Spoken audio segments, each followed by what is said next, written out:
Hello, good morning. चला, आज काय शिकायचंय? स्टेनो शिकायचंय. स्टेनो मध्ये काय शिकायचंय? कुठलीही भाषा शिकताना सगळ्यात अगोदर आपल्याला काय शिकावं लागतं? उत्तर द्यायचं, पटपट उत्तर द्यायचं. काय शिकावं लागतं? बाराखडी. राईट? काय शिकावं लागतं? बाराखडी. तसंच आपल्याला इंग्लिश शॉर्ट हँड मध्ये सुद्धा जसं इंग्लिश मध्ये A to Z पर्यंत बाराखडी आहे, त्याच पद्धतीने याच्यामध्ये सुद्धा बाराखडी आहे. कोणतीही भाषा घ्या, कोणतीही भाषा. राईट? कोणतीही भाषा शिकायची झाली की अगोदर आपल्याला काय शिकावं लागेल? बाराखडी. बाराखडीमध्ये काय काय आलं? बाराखडीमध्ये व्यंजन आली, स्वर आली. जसं मराठीमध्ये आपण अ आ इ ई शिकतो, त्यानंतर क ख ग ग शिकतो. अ आ इ म्हणजे स्वर, क ख ग ग म्हणजे काय? व्यंजन. तसंच इंग्लिशमध्ये सुद्धा A to Z मध्ये आपण काय शिकतो? 26 अक्षर शिकतो, बाराखडी. राईट? अल्फाबेट शिकतो. त्यामध्ये काय असतं? 5 हे स्वर असतात. कोणकोणते? A E I O U. Right? 5 हे स्वर असतात आणि बाकीचे काय असतात? व्यंजन असतात. त्यालाच आपण इंग्लिशमध्ये काय म्हणतो? कॉन्सोनंट. म्हणजेच काय? तर कुठलीही भाषा शिकायची झाली तर सगळ्यात अगोदर बाराखडी, अल्फाबेट, कॉन्सोनंट, स्वर, व्यंजन जे काय असेल ते आपल्याला शिकावं लागतं. राईट? तसंच इंग्लिश शॉर्टहँड मध्ये सुद्धा आपल्याला शिकताना अगोदर बाराखडी शिकायची. बाराखडीमध्ये काय शिकायचंय? जसं इंग्लिशमध्ये आपल्या प्रॉपर इंग्लिशमध्ये A to Z मध्ये काय? स्वर आणि व्यंजन एकत्र दिलेले. A to Z मध्ये ए ई आय ओ यू 5 स्वर आहेत आणि उरलेले 21 काय आहेत? व्यंजन. याच्यामध्ये कसं आहे? अगोदर फक्त व्यंजनच शिकायचे. अगोदर फक्त काय शिकायचे? फक्त व्यंजनच. आणि त्यानंतर आपल्याला पुढच्या लेसन मध्ये स्वर स्पेशल शिकायचे. ठीक आहे? म्हणून पहिला लेसन काय? द कॉन्सोनंट्स. व्यंजने. व्यंजने, फक्त व्यंजने आज शिकायचे. ज्याप्रमाणे इंग्लिशमध्ये 26 अक्षर आहेत A to Z, त्याचप्रमाणे आपल्या इथे सुद्धा काय आहेत? 26 अक्षर आहेत. अल्फाबेट 26 आहेत. तेच आहेत बरं, वेगळे नाही, पण सिक्वेन्स ती नाही. सिक्वेन्स काय आपली? A B C D E F G H. Right? अशा पद्धतीची सिक्वेन्स आहे. याच्यामध्ये सिक्वेन्स कशी आहे? P B T D C J K G अशा पद्धतीने. राईट?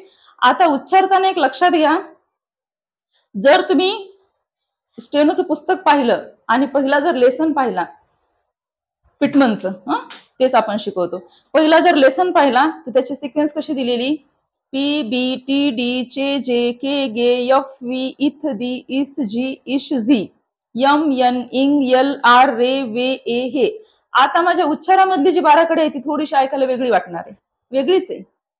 काय? अक्षर तेच आहेत पण उच्चारामध्ये चेंजेस आहे. उदाहरणार्थ मी सांगते, जी आहे जी. जी मी उच्चार करताना काय केलं? हे जीचा ग केला. पी बी टी डी चे जे के गे. कारण की आपण जी पासून जे जे अक्षर आहेत, सॉरी जे जे शब्द आहेत, कोणकोणते? ग्राउंड आहे की नाही? अजून गार्डन आहे.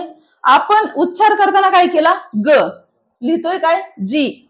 म्हणून स्टेनो मध्ये उच्चारावर आधारित आहे सगळं.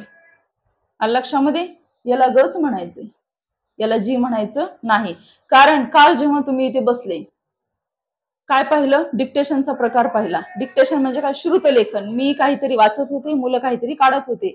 म्हणजे समोरच्या डिक्टेटरच्या तोंडून जे काही शब्द निघतील ते ऍज इट इज त्यांना वहीवरती उतरावे लागतात.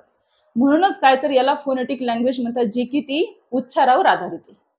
उच्चारावर आधारित आहे. ज्यांनी ज्यांनी बाराखडीची सिक्वेन्स पाहिली पुस्तकामधली पिटमनच्या, तुमच्या एक लक्षात येईल, पीबीटीडी मध्ये लाईट डार्क हा प्रकार आहे. पहिला कॉन्सोनंट लाईट आहे, दुसरा कॉन्सोनंट डार्क आहे. तो का? उदाहरणार्थ मी 2 अक्षर सांगते, पी बी. काय फरक आहे उच्चारामध्ये? पी उच्चारताना लाईटली उच्चारतो आपण, बी उच्चारताना ओठावर थोडासा दाब द्यावा लागतो. राईट? पी बी मध्ये हा फरक आहे. म्हणून उच्चारावर आधारित असल्यामुळे पीचा स्ट्रोक हा लाईट काढायचा आहे आपल्याला पेन्सिलनी आणि बीचा स्ट्रोक हा आपल्याला डार्क काढायचा आहे. म्हणून या बाराखडीमध्ये सेम सेम कॉन्सोनंट दिसायला दिसतील, त्याचे स्ट्रोक सेम दिसतील, पण लाईट आणि डार्क हा फरक आहे.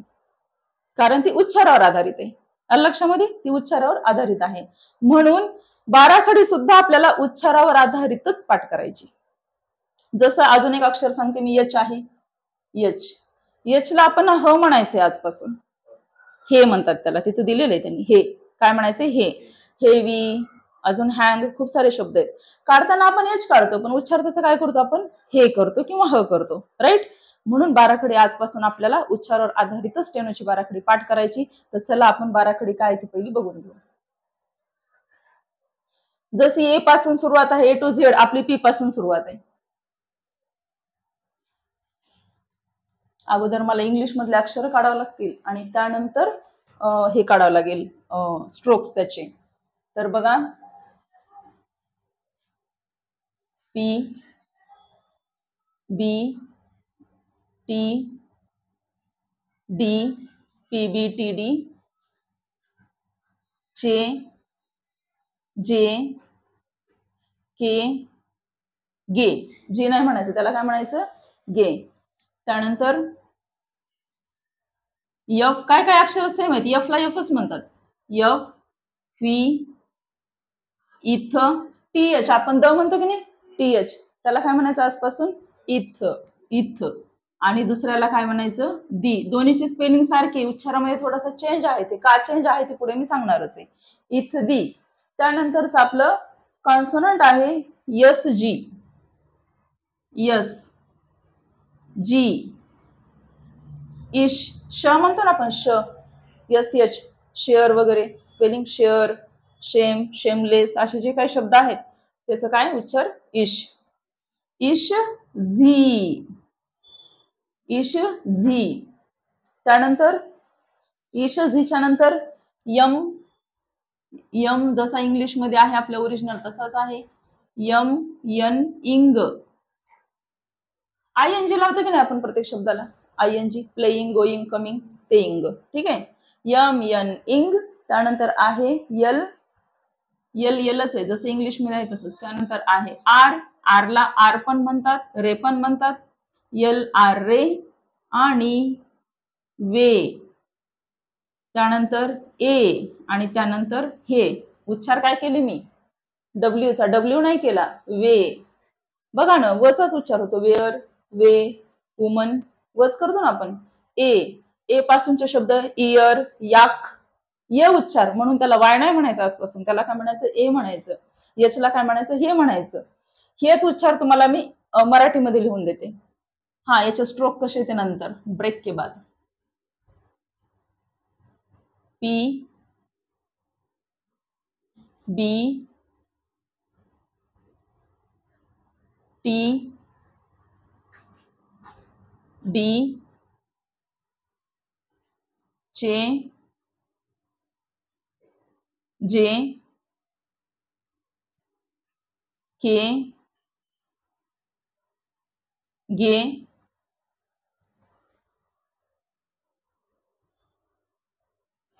यफ,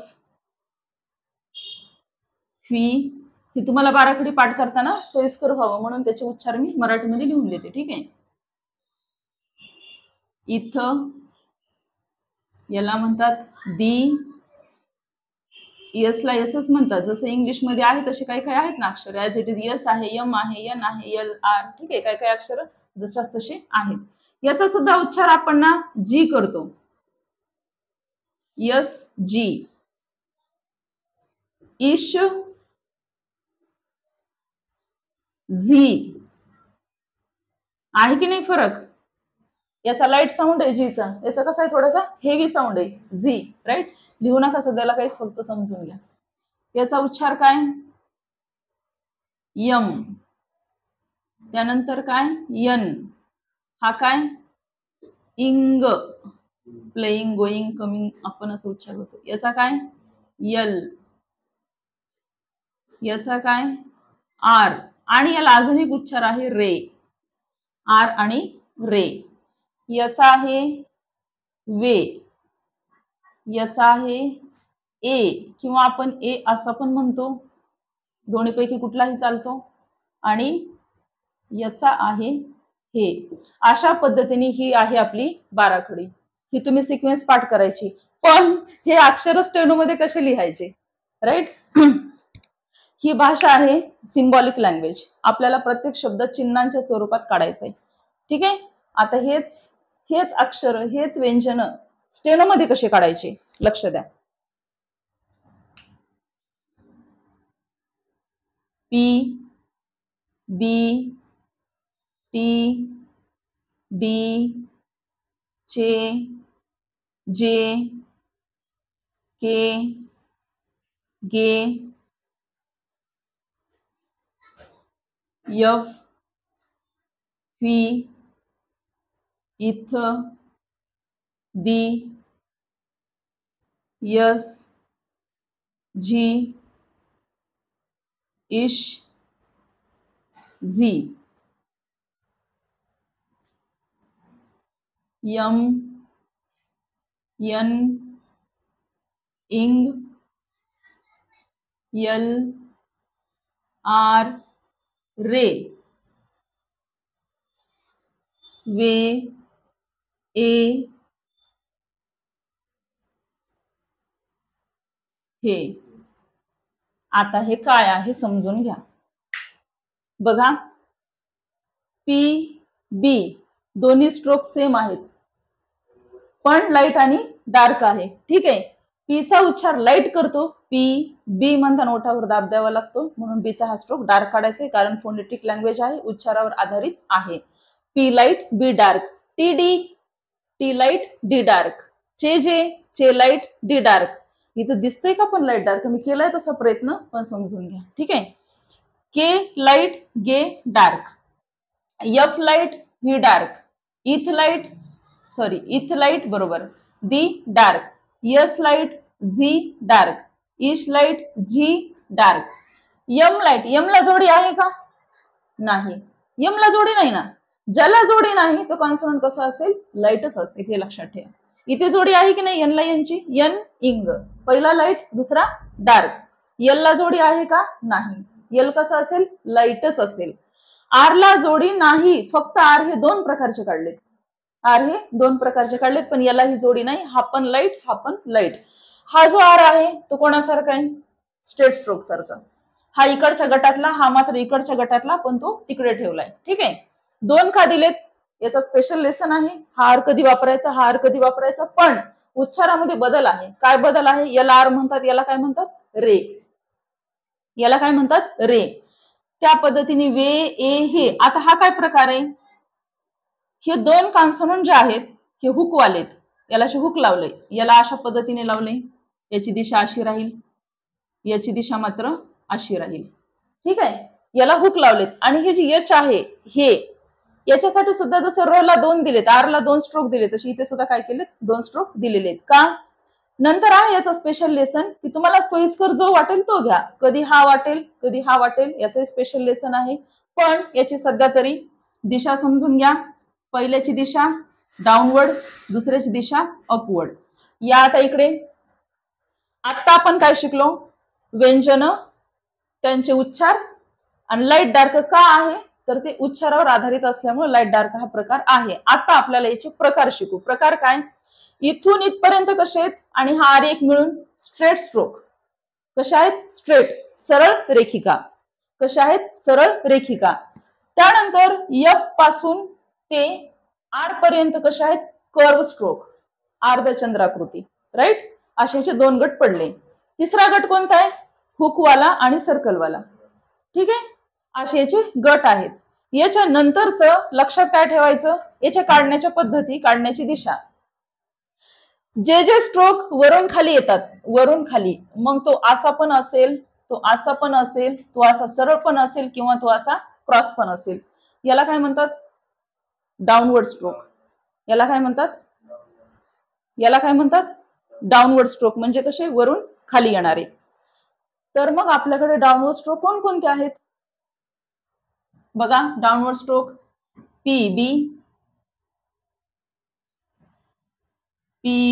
टी डी इथपर्यंत तर आहेतच राईट. नाही इथपर्यंत पण आहेत इथपर्यंत आहेत डाऊनवर्ड स्ट्रोक जे पर्यंत राईट.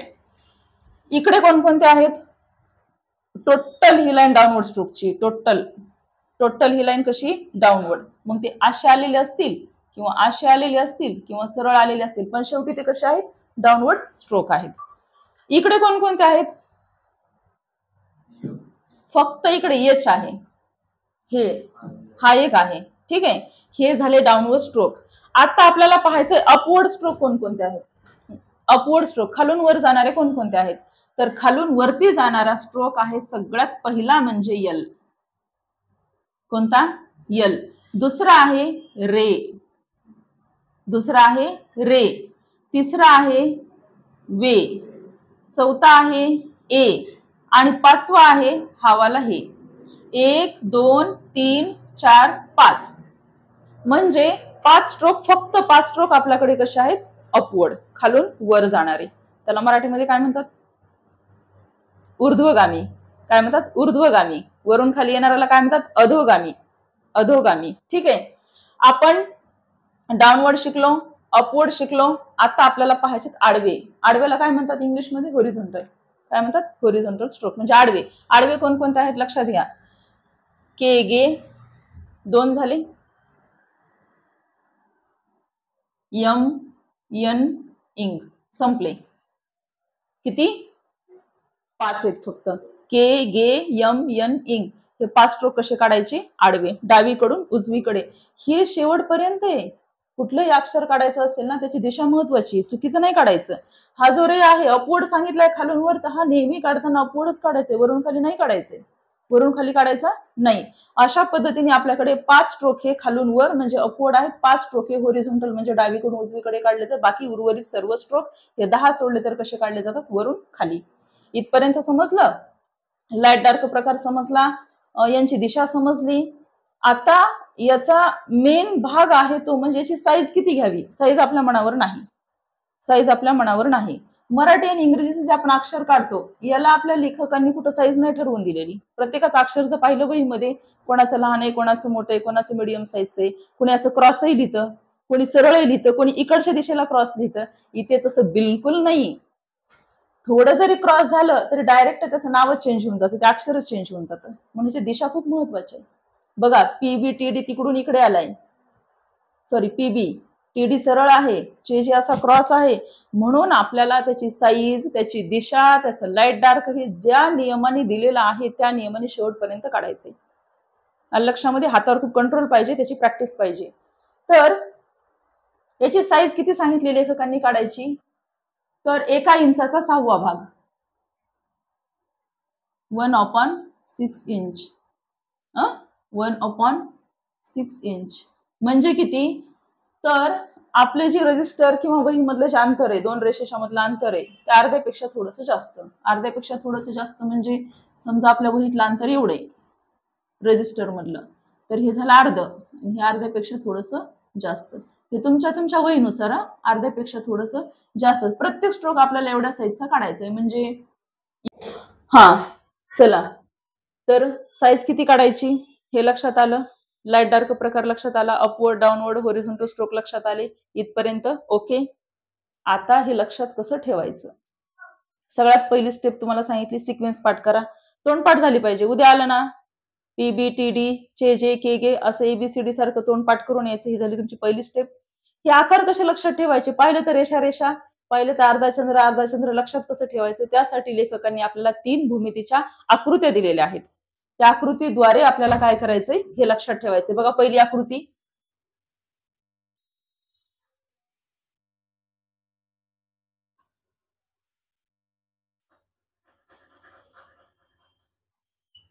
काय हे भूमितीची आकृती. तर सरळ काय दिसतोय? काटकोन. हा काय दिसतोय? विशाल कोन. हे 2 काय दिसतात? लघु कोन. आपल्याला इथं कोन, काटकोन, विशाल कोन नाही शिकायचंय. आपल्याला हे स्ट्रोक शिकायचे. कोणते? हे स्ट्रोक पीबी टीडी पासून ते केगे पर्यंत हे सगळे स्ट्रोक आपल्याला ह्या आकृतीमध्ये कसे दिसतात बघा. आडवी रेषा म्हणजे काय? के आणि गे. लाईट काढला तर के, डार्क काढला तर गे. ही रेषा म्हणजे काय? पीबी. लाईट काढली तर पी, डार्क काढली तर बी.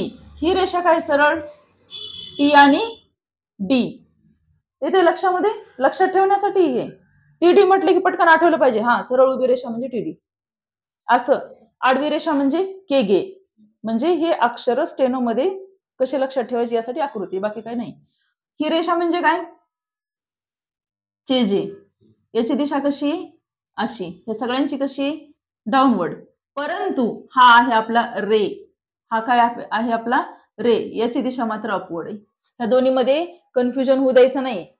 वरून खाली काढलं डाऊनवर्ड म्हणजे चे किंवा जे आहे, खालून वर काढला अपवर्ड म्हणजे तो रे आहे. दोन्हीमध्ये फरक काय सांगते. के गे आडवं, दोन्हीमध्ये फरक आहे. ही आपली वहीची रेषा, कुठलीही रेषा तुम्ही खालून वर काढा डोळे बंद करून, ऑटोमॅटिक कोणातलं अंतर कमी असतं. हे अंतर कमी असतं म्हणजे हे जवळपास 30 असेल. आणि कुठलीही रेषा तुम्ही वरून खाली काढा, हे कोणातलं अंतर कधी पण जास्त असतं. हे असतं समजा 60 अंश. येते लक्षामध्ये, हा फरक आहे. म्हणजे इथं मुलं कन्फ्युज होतात की आता ह्याला रे म्हणायचं का चेजे. तू मगाशीच विचारलं की मग ते चेजे नाही होत का, आपण त्याला काय वाचू. तर हे असा फरक आहे. अंतर कमी दिसले की समजायचं हा रे आहे, अंतर जास्त दिसले की काय समजायचं हा चे किंवा जे आहे. अशा पद्धतीने ह्या दोन्हीतला फरक. ठीक आहे. इथे स्टेट स्ट्रोकचे सर्व कॉन्सोनंट एका आकृतीमध्ये बसलेले आहेत. अशा पद्धतीने लक्षात ठेवायचे. इकडून तिरपी रेषा विशाल कोनाची म्हणजे पीबी, सरळ रेषा म्हणजे टीडी, ही रेषा इकडून आलेली म्हणजे चेजे, खालून वर गेलेली ही रेषा म्हणजे रे, आणि आडवी रेषा म्हणजे केगे. इथे एवढे कॉन्सोनंट जाग्यावरच पाठ झालेले असतील. त्यानंतर कर्व स्ट्रोक लक्षात ठेवण्यासाठी 2 वर्तुळ काढायचे.